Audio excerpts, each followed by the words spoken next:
오늘 설교 제목 따라해봅니다. 주여 불쌍히 여기소서. 오늘 이 설교 제목으로 말씀을 나누기를 원합니다. 우리의 몸은 많은 지체로 형성되어 있습니다. 이 모든 지체 중에 중요하지 않는 것이 단 하나도 없지만, 그런데 예수님께서는 많은 지체 중에서 눈을 가르쳐서 몸의 등불이라 라고 말씀하셨습니다. 마태복음 6장 22절 말씀에 보면 몸은 눈의 등불이니 그러므로 내 눈이 성하면 온몸이 밝을 것이요 라고 말씀하시면서 눈의 중요성을 말씀하셨죠. 보통 사람들이 감각기관을 통해서 얻는 정보의 70% 80% 이상이 눈을 통하여 얻는다고 하니까, 우리가 시각을 통하여 얻는다고 하니까 그 중요성은 부인하기 어렵습니다. 오늘 본문에 나오는 사람은 바로 이 시각이 없는, 시각을 잃어버린 바로 맹인들이죠.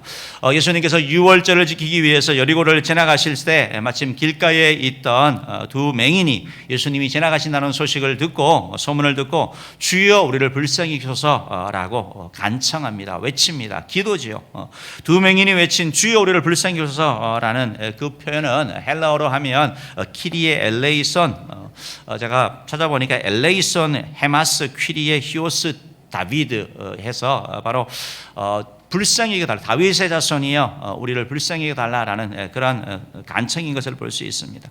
주여 우리를 불쌍히 여기소서, 주여 불쌍히 여기소서라는 표현을 제가 개인적으로 참 좋아하는 표현입니다. 그래서 기도할 때도 자주 사용하고, 아마 우리 성도님들이 제가 이걸 좋아한다는 것을 잘 알고 계실 것입니다.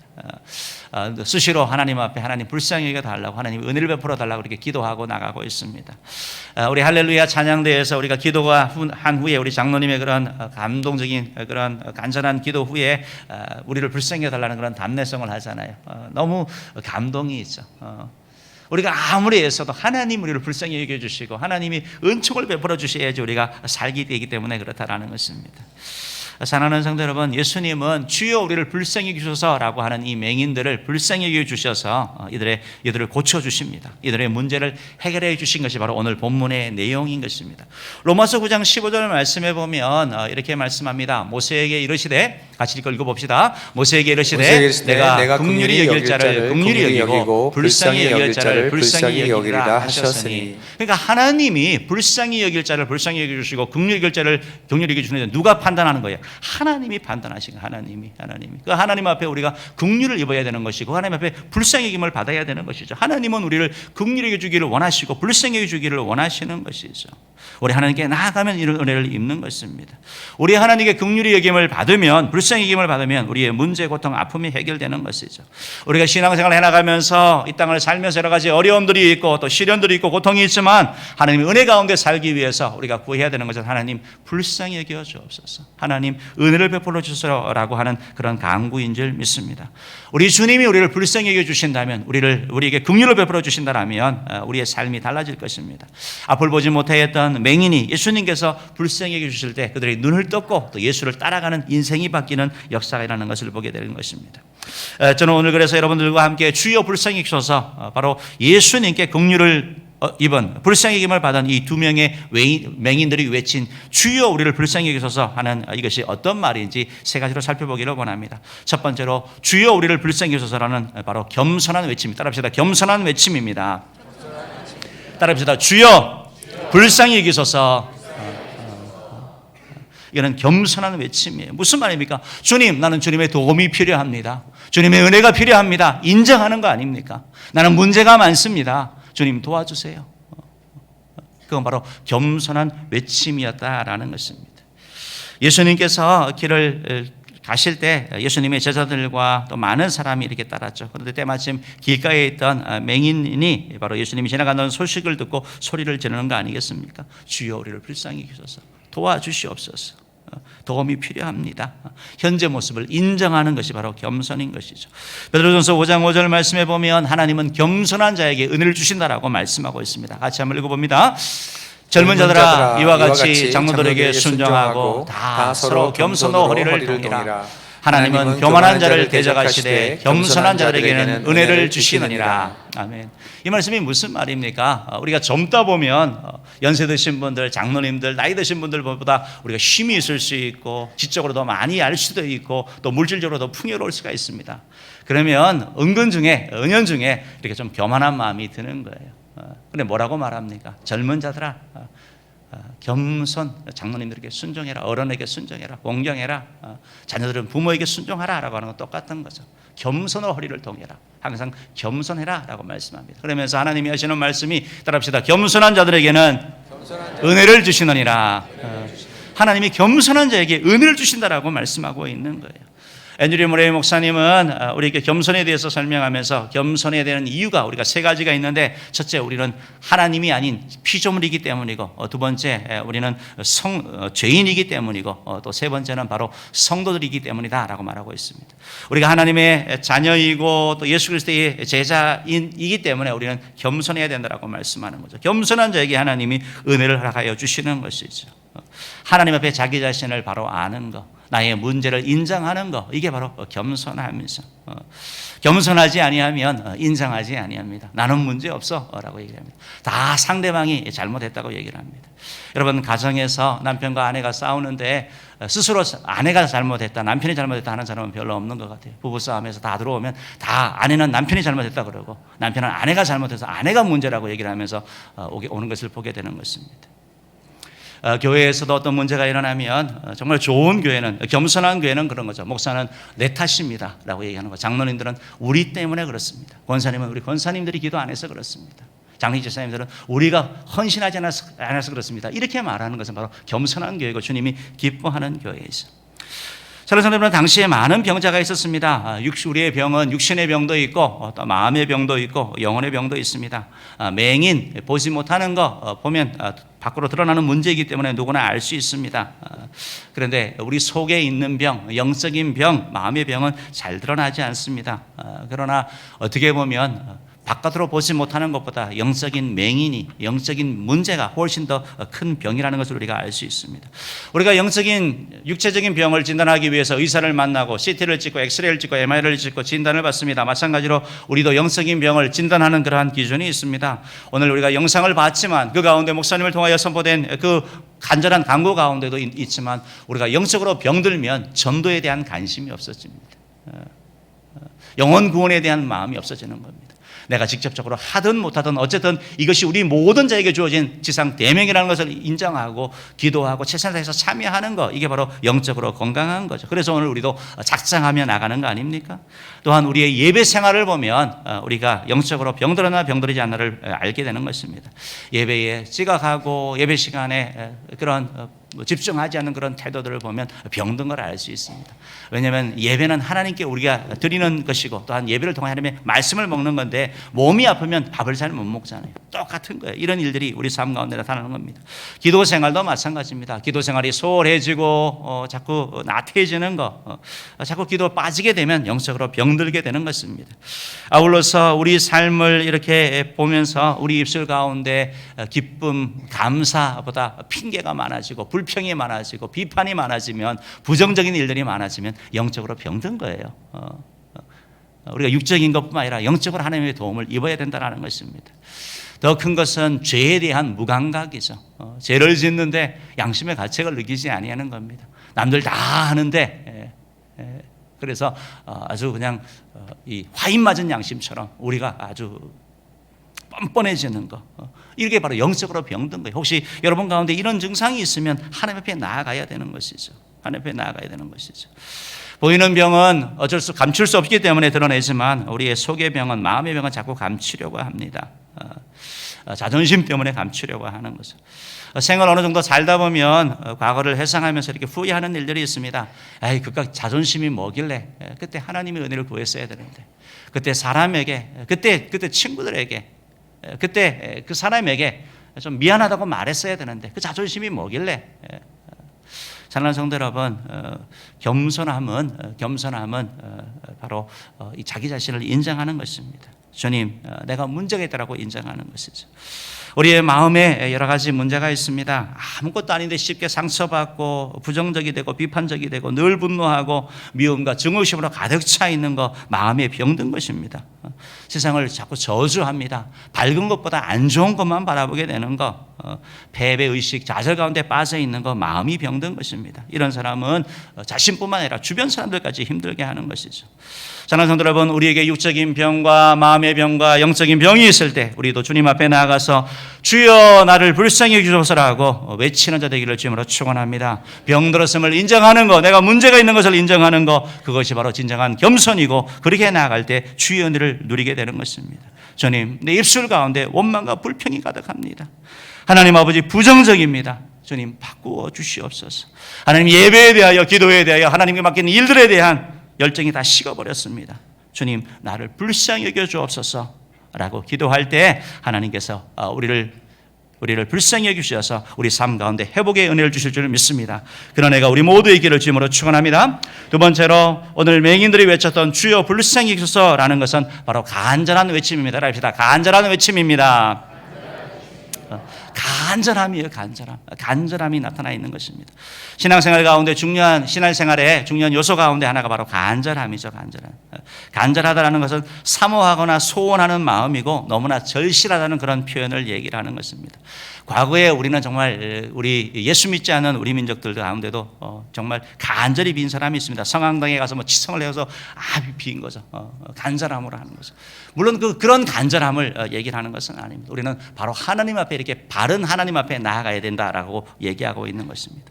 간절함은 생각이나 마음에 그치는 것이 아니라 행동으로 나타나게 되는 겁니다. 잠언 8장 17절 말씀에 보면 하나님이 이렇게 말씀하죠. 읽어봅시다. 시작. 나를 사랑하는 자들이 나의 사랑을 입으며 나의 간절히 찾는 자가 나를 만날 것이니라. 아멘. 사랑하는 성도들, 하나님을 사랑하십니까? 예수님을 사랑하십니까? 그러면 주님의 사랑을 입는 거예요.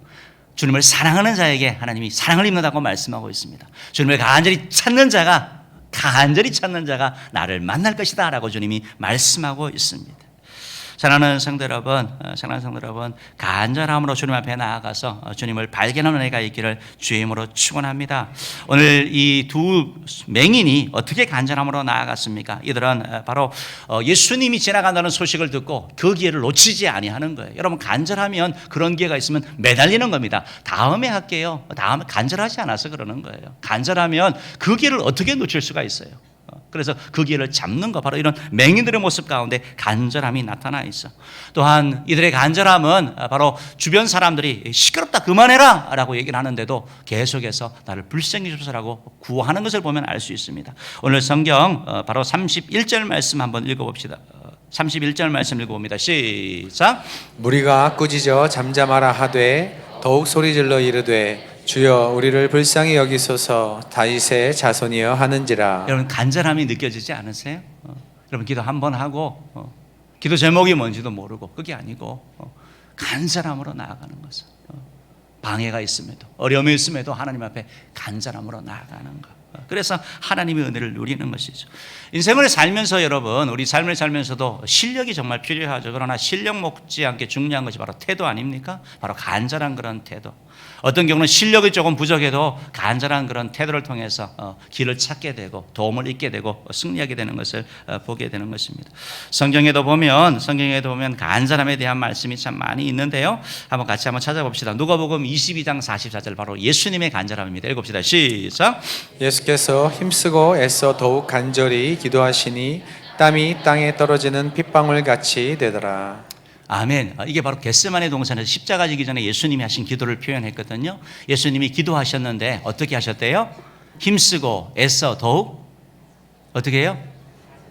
다시, 예수께서 어떻게 기도하셨다고? 힘쓰고 애써 더욱 뭐요? 간절히 기도했어요. 간절히. 여러분, 예수님도 간절히 기도하시는데 우리는 도대체 뭐길래 그냥 대충 이렇게 기도하는 거예요. 그런 간절함이 좀 회복돼야 될 필요가 있습니다. 예수님이 왜 이렇게 간절히 기도합니까? 주신 사명 감당하기 위해서 그런 거잖아요. 내 뜻이 아닌 하나님의 뜻에 순종하기 위해서 그런 거잖아요. 십자가 지시기 위해서 바로 하나님의 간절히 기도하는 예수님의 모습이 나타나 있습니다. 야고보서 5장 17절 18절 보면 엘리야의 간절함입니다. 읽어봅시다. 시작. 엘리야는 우리와 성정이 같은 사람이로되 그가 비가 오지 않기를 간절히 기도한즉 3년 6개월 동안 땅에 비가 오지 아니하고 다시 기도하니 하늘이 비를 주고 땅이 열매를 맺었느니라. 17절 말씀을 보면 17절 말씀 다시 한번 보여주세요. 여러분이 찾으셔야 돼요. 엘리야의 기도 응답의 17절 말씀이요. 엘리야의 기도 응답의 비밀 가운데 하나가 뭐죠? 엘리야가 우리가 성정이 같은 사람인데 그가 비가 오지 않기를 어떻게 기도했다고요? 우리 다 기도하잖아요. 근데 뭐가 없는 거예요? 간절함이 없는 거죠. 간절할 때 하나님 앞에 나갔더니 하나님이 그걸 보시고 은혜를 베풀어 주신 것이죠. 사도행전 12장 5절 말씀에 보면 교회의 간절한 기도가 있습니다. 읽어봅시다. 시작. 이에 베드로는 옥에 갇혔고 교회는 그를 위하여 간절히 하나님께 기도하더라. 베드로가 옥에 갇혔을 때 영적 지도자인 그를 위해서 교회가 어떻게 했다고요? 기도했죠. 그러나 어떻게 해요?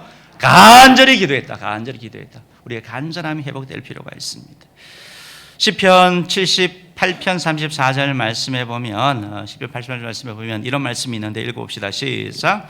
하나님이 그들을 죽이실 때에 그들이 그에게 구하며 돌이켜 하나님을 간절히 찾았고.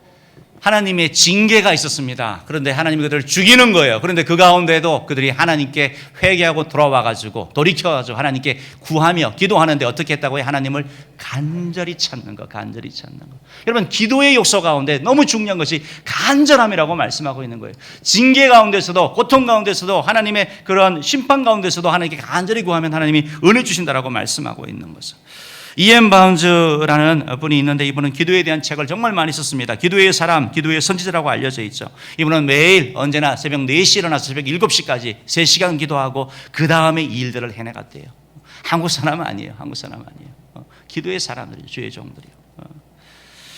그가 저술한 여러 가지 책들이 있는데 그것은 그냥 머리에서 나온 게 아니라 삶에서 나왔습니다. 혹시 여러분들 이엠 바운즈의 기도의 책 한 번씩 이렇게 읽어보시기 바랍니다. 간단하지만 강력한 울림이 있습니다. 심플하지만 이거는 처음에서 나온 것이기 때문에 도전을 주는 거예요. 간절함이라는 책에서 죽을 만큼 간절하게 기도하는 자에게 반드시 응답하시는 하나님을 기대하라 라고 했는데 한번 들어보시기 바랍니다. 여러분, 간절합니까? 정말 간절합니까? 당신의 기도가 응답되기를 간절히 원합니까? 그렇다면 좀 더 간절히 죽을 만큼 씨름하십시오. 하나님 아버지는 간절히 구하는 자녀의 기도를 절대로 뿌리치지 않습니다. 무미건조한 형식, 생명 없는 냉랭한 기도 습관을 당장 집어치우십시오. 판에 박힌 일상, 보잘것없는 장난 같은 기도는 그만두십시오. 우리는 기도를 가장 진지한 일로, 가장 중요한 일로 받아들여야 합니다. 간절히 능숙하게 기도해야 합니다. 위대한 기도의 장인이 되어야 합니다. 사랑하는 성도 여러분, 주여 불쌍히 여기소서라는 간절한 외침이, 우리는 간절히 기도한다고 하면 혹시 이게 무례하지 않을까라고 생각하는데, 여러분, 간절함과 무례함은 다른 거예요. 우리가 간절히 하나님께 기도할 때 하나님은 우리의 기도 가운데 응답하실 줄 믿습니다. 이사야 55장 6절 7절 말씀 같이 한번 읽어봅니다. 시작. 너희는 여호와를 만날 만한 때에 찾으라. 가까이 계실 때에 그를 부르리라. 악인은 그의 길을, 불의한 자는 그의 생각을 버리고 여호와께로 돌아오라. 그리하면 그가 긍휼히 여기시리라. 우리 하나님께로 돌아오라. 그가 너그럽게 용서하시리라. 아멘. 너무나 좋은 말씀이죠. 사랑하는 성도 여러분, 혹시 시련과 고통과 어려움의 터널을 통과하고 계십니까? 칠흑 같은 그런 깜깜함, 그것이 나를 덮어서 언제 새벽이 올까, 새벽이 오지 않을 것 같은 그런 답답한 상황 가운데 계십니까? 혹시 바로 지금이 하나님을 찾아야 될 때가 아닐까요? 바로 지금이 하나님을 만날 때가 아닐까요? 바로 지금이 하나님께 돌아가야 될 때가 아닐까요? 바로 지금이 오늘 본문에 있는 두 맹인처럼 주여 나를 불쌍히 여겨 주옵소서, 주여 나를 불쌍히 여겨 주옵소서라고 기도해야 될 때가 아닐까요? 사랑하는 성도 여러분, 우리 주님 앞에 나를 불쌍히 여겨 주옵소서라고 간절히 기도함으로 말미암아 응답의 축복을 입는 우리 모두 되기를 주의 이름으로 축원합니다. 세 번째로 주여 나를 불쌍히 여겨 주옵소서라는 것은 바로 기쁨의 외침입니다. 합시다. 기쁨의 외침입니다. 주여 불쌍히 여기소서 다윗의 자손이여 라고 이렇게 말씀하고 있는 것을 보게 되는 겁니다. 그들은 기도를 하면서 우리가 잊지 말아야 될 것은 이 맹인들이 예수님을 주님으로 인정하는 거죠. 예수님을 다윗의 자손 메시아 그리스도라고 고백하고 있다라는 것입니다. 이것이 아무것도 아닌 것 같지만 우리 입술 가운데 이게 고백되기가 너무 힘든 일인 거죠. 이들은 예수님을 주님으로 메시아로 믿었습니다. 그리고 메시아를 향하여, 그리스도를 향하여 우리의 문제를 해결해 달라고, 불쌍히 해 달라고, 긍휼을 베풀어 달라고 기대하고 나간 것입니다. 바로 그래서 주여 우리를 불쌍히 여기소서라는 것은 바로 기쁨의 외침이 되는 것입니다. 사랑하는 성도 여러분, 교회는 기분 좋은 말, 재미있는 말 하는 교회가 아니고 교회는 바로 예수 그리스도를 가르쳐야 되는 데인 줄 믿습니다. 예수 그리스도가 선포되어져야 되고 예수 이름이 불러져야 되는 곳이 바로 교회인 줄 믿습니다. 주는 그리스도시요 살아계신 하나님의 아들이라는 고백이 우리의 입술 가운데 계속해서 예배 때마다 울려나야 될 줄 믿습니다. 예수는 좋은 스승, 인류의 그런 4대 성인 중에 한 분, 그분에 그치는 것이 아니라 바로 우리의 기도를 받으실 분, 우리의 기도를 받으시고 응답하실 주님이고 메시아라는 것이 우리 가운데 고백되어야 될 줄 믿습니다. 사랑하는 성도 여러분, 우리의 입술로 예수 그리스도, 예수님이라고 불려지기만 하더라도 우리의 영혼이 힘을 얻는 것이고 하나님이 영광 받으시는 거예요. 이것은 바로 기쁨의 소리라는 것입니다. 주여 우리를 불쌍히 여기소서 다윗의 자손이여, 주 예수 그리스도여 우리를 불쌍히 여기소서라는 그런 고백이 우리 삶 가운데 지속되기를 주님으로 축원합니다. 여러분들 가운데 나는 기도를 잘 못해, 기도할 게 뭔지 모르겠어 하는 그런 분이 계시죠. 그럼 바로 알려드리겠습니다. 교회사를 보면 어떤 쪽에서는 바로 이걸 기도하는 거예요. 하나님의 아들 주 예수 그리스도여 나를 불쌍히 여겨 주옵소서. 따라합시다. 하나님의 아들 주 예수 그리스도여 나를 불쌍히 여겨 주옵소서. 이게 길면 짧게 그냥 주여 나를 불쌍히 여겨 주옵소서. 이 한 기도만, 한 기도 제목만 계속 하는 거예요. 이러면서 주님의 은혜를 구하는 겁니다. 복잡하지 않고 주님이 아시기 때문에. 오늘 본문에 나타나는 이 두 맹인도 기도가 복잡하지 않습니다. 기도가 심플하지 않습니까? 똑같은 말로 얘기하는 거죠. 주여 우리를 불쌍히 여기소서 다윗의 자손이요, 주여 우리를 불쌍히 여기소서 다윗의 자손이요. 여러분, 멋있는 이 정말 능력의 기도는 멋있는 단어가 들어가고 화려한 그런 현란한 언어가 있는 그런 기도가 아니에요. 진심의 기도, 투박하고 반복되고 단순하지만 하나님의 긍휼을 구하는 기도, 하나님의 은혜를 구하는 기도, 주여 우리를 불쌍히 여기소서, 그것이 바로 기쁨의 외침이 되는 것입니다. 바로 예수 이름이 선포되기 때문에 그런 거죠. 예수 이름이 불려지기 때문에 그런 거죠.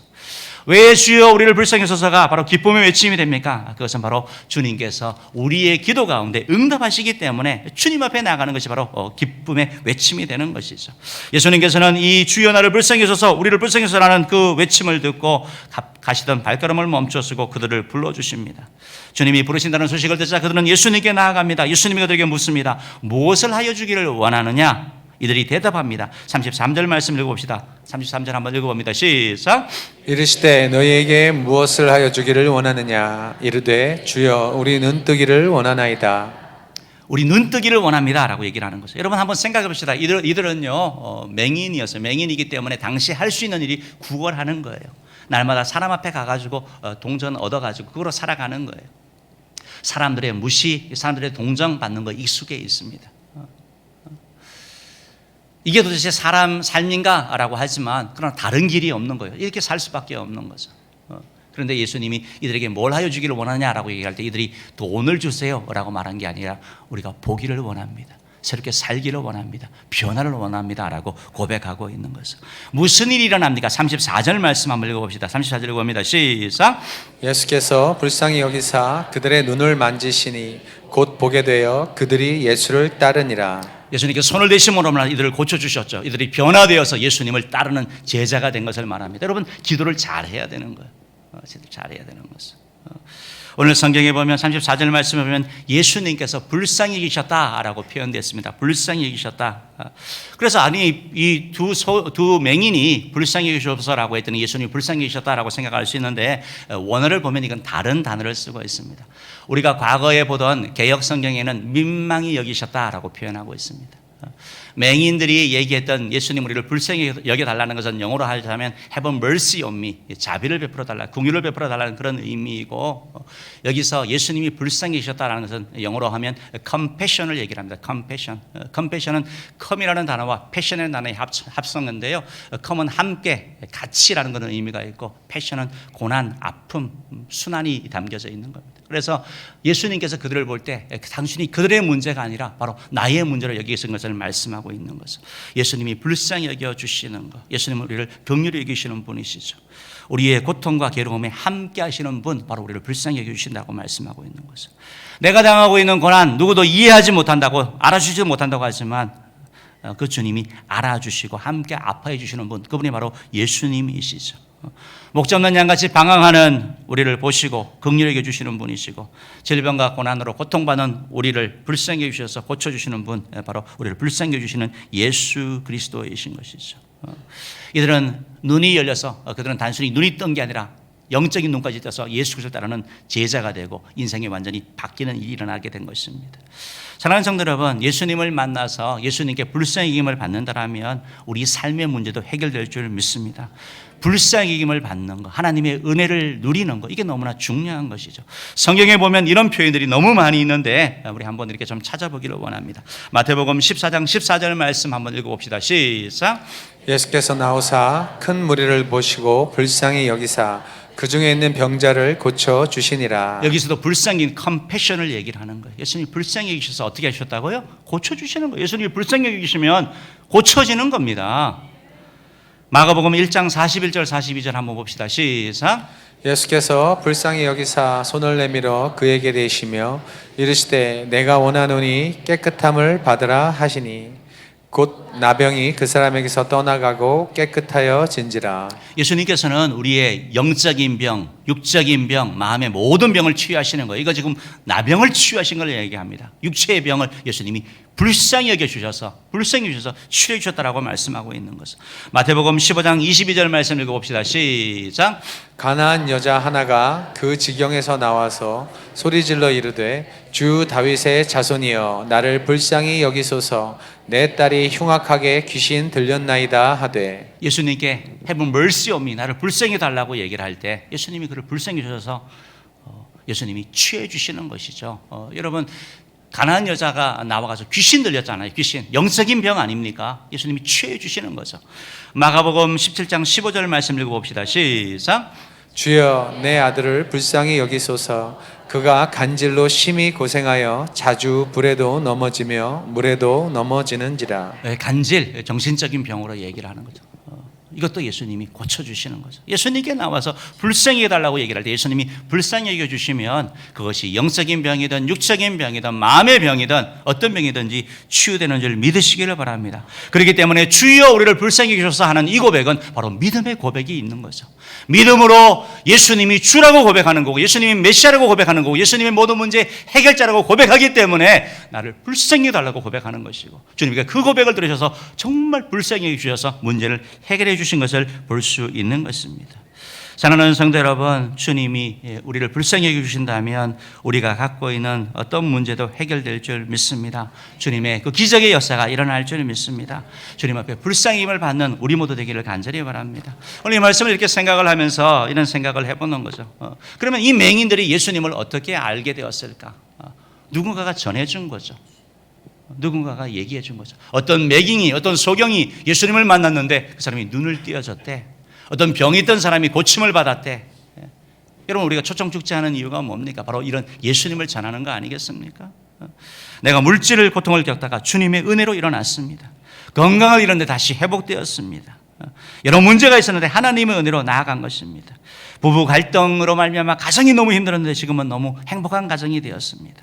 내가 경험한 거와 또 내 주변에 있는 일들을 통해서 바로 예수를 전하는 거죠. 예수 믿어봐, 너무 행복해. 예수 믿으면 달라질 거야. 예수 믿으면 평안이 있어. 이렇게 말하는 것이죠. 이런 소리를 듣고 맹인이 어떻게 합니까? 바로 예수님을 향하여 주여 우리를 불쌍히 여기소서라고 부르짖는 거죠. 여러분, 기억하실 것은 맹인은 예수님을 보지 못했습니다. 맹인들은 두 사람 다. 그러나 소리 내어서 부르짖을 수는 있었습니다. 이들이 부르짖을 때 이들을 방해하는 세력이 있었죠. 사람들이 무리가 꾸짖어서 잠잠해라 시끄럽다 라고 방해한 것처럼 오늘날도 우리가 주님 앞에 가려고 하면 우리를 방해하는 세력이 있습니다. 마귀의 세력이 그렇고 또 주변 사람을 통하여 이런 일이 일어날 수 있습니다. 그런 일이 있을 때 주저앉을 것인가 아니면 계속해서 나아갈 것인가. 나아가는 자가 주의 은혜를 누리게 될 것입니다. 이들은 막지만 우리 주님이 어떻게 얘기합니까? 마태복음 20장 32절 말씀 한번 읽어봅니다. 마태복음 20장 32절 읽어봅니다. 시작. 예수께서 머물러 서서 그들을 불러. 무리는 시끄럽다고 얘기하고 그만하라 얘기하는데 예수님이 어떻게 하죠? 예수님이 서서 불러주시는 거죠. 이분이 바로 우리 예수님을 좀 믿으시기를 바랍니다.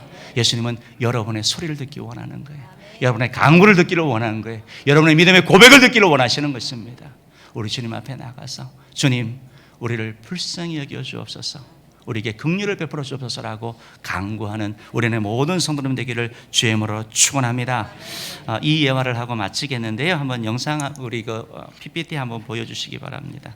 PPT 보여주시기 바랍니다. 이분 너무나 유명하신 분이죠. 성명희 씨죠. 성명희 씨가 지은 여러 가지 것이 있는데 이분이 그렇게 얘기를, 참 소경이 누구냐, 참 맹인이 누구냐, 세상을 못 보는 사람이 아니고 주님을 못 보는 사람 아닌가. 안진뱅이가 누구냐, 이 땅을 못 걷는 사람이 아니고 주님께 못 가는 사람 아니냐. 벙어리가 누구냐, 유창히 말 못하는 사람이 아니라 기도를 못하는 사람 아니냐. 참 죄인이 누구냐, 자기 죄를 슬퍼하는 사람이 아니라 자기 죄 모르는 사람이 아니냐. 이런 너무 귀한 것들을 많이 썼죠. 다음 한번 화면 한번 넘겨보시기 바랍니다. 예. 저기 TV에 나와서 저런 공연도 했었고요. 저런 분들이 마음의 병이 다 치유받는 거죠. 모태 신앙이지만 장로님 가정에 아버지가 장로님이고 어머니가 권사님이거든요. 그런데 저는 태어난 거죠. 태어날 때부터 내성마비로 태어났어요. 그래서 17살 때 예수님을 만남으로 말미암아 이 주님께 불쌍히 힘을 받고 정말 귀한 사역을 많이 감당하게 되는 것을 또 한 분을 소개하기 원하는데요. 이분 아마 여러분들 강의 들으신 분도 계실 거예요. 고정욱 작가님이에요. 어린이 동화도 많이 쓰고 강연을 참 잘하시는 분이에요. 세바시에도 나오셔서 강연하신 분이죠. 이분도 1살 때 소아마비로 하반신 마비입니다. 이 지체 1급 장애예요. 그런 자신을 보면서 주변 사람들이 얘기했다고 합니다. 할머니, 주변에 있는 할머니가 얘는 커봤자 사람 구실 못하니까 입양 보내버리라고, 외국으로 보내버리라고 그런 얘기를 들었대요. 그러면서 그런 가운데 하나님을 만나고 예수님을 통해서 마음과 정신의 그런 상처를 치유받고 사명을 발견하는 거죠. 왜 내가 이렇게 돼야 되냐. 그러나 하나님의 뜻을 깨닫고 그가 사람들에게 희망을 주고 장애인과 함께 살아가야 된다는 그런 강연을 하게 되는 것을 보게 되는 것입니다. 사랑하는 성도 여러분, 우리 모두 주님 앞에 나아가서 우리의 육신적인 병, 또 마음의 병, 또 영적인 병을 치유함으로 말미암아 주님이 나를 왜 이 땅에 보내셨는지 그 사명 깨닫고 그 일을 잘 감당해 나가는 저와 여러분들 간절히 바랍니다. 왜 하필이 나인가? 왜 나인가? 라는 것에서 하나님이 이를 통하여 뭘 하기를 원하시는가 깨닫는 저와 여러분 되기를 주님으로 축원합니다.